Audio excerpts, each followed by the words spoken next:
So a brief history of globalization. Silk Roads, 1st century BC, 5th century AD, and 13th, 14th century AD. So the people have been trading goods for almost as long as they have been around.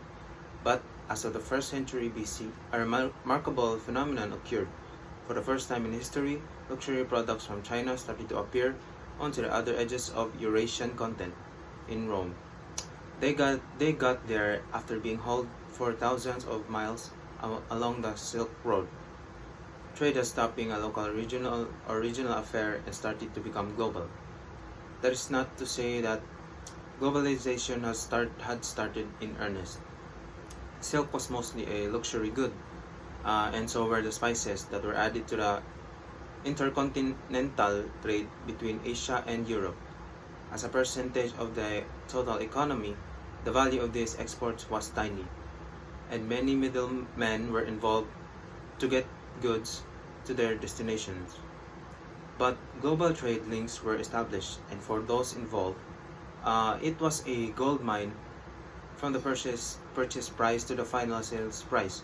The multiple went in the dozens.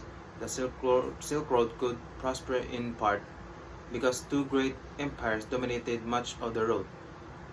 If trade was interrupted, it was most often because for the reason that of the blockades by local enemies of Rome or China.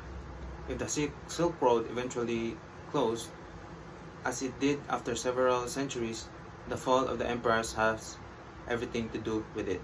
Now onto the spice route, 7th and 15th centuries.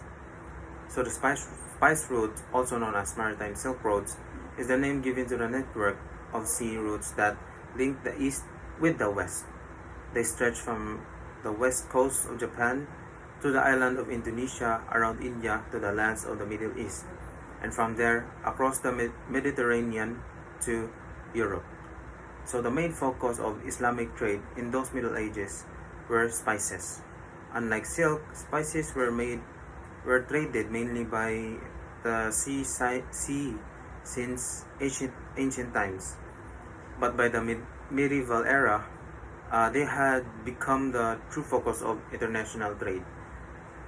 Chief among them were the cloves, nutmeg, and mace from the fabled Spice Island. So the Maluku Island in Indonesia, they were extremely expensive and high in demand. Also in Europe, but as with silk, they remained a luxury product and trade remained relatively low volume. Globalization still didn't take off, but the original belt or sea route and Silk Road of the trade between east and west did now exist. Onto the age of discovery, 15th and 18th century. So, age of discovery. It is truly a global trade kicked off in the age of discovery.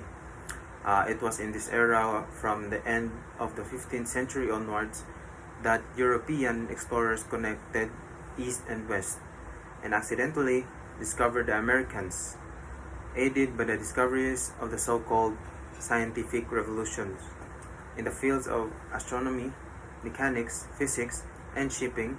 The Portuguese, Spanish, and later the Dutch and the English first discovered, then subjugated, and finally integrated new lands in their economies. So the age of discovery rocked the world. The most infamous discovery is that of the America by Columbus, which all but ended pre-Columbian civilizations. But the most consequential exploration was the circumnavigation by Magellan. It opened the door to the Spice Islands,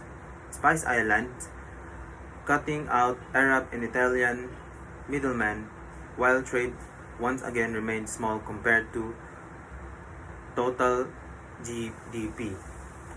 It certainly altered people's lives. Potatoes, tomatoes, coffee, and chocolate were introduced in Europe, and the price of spices fell steeply.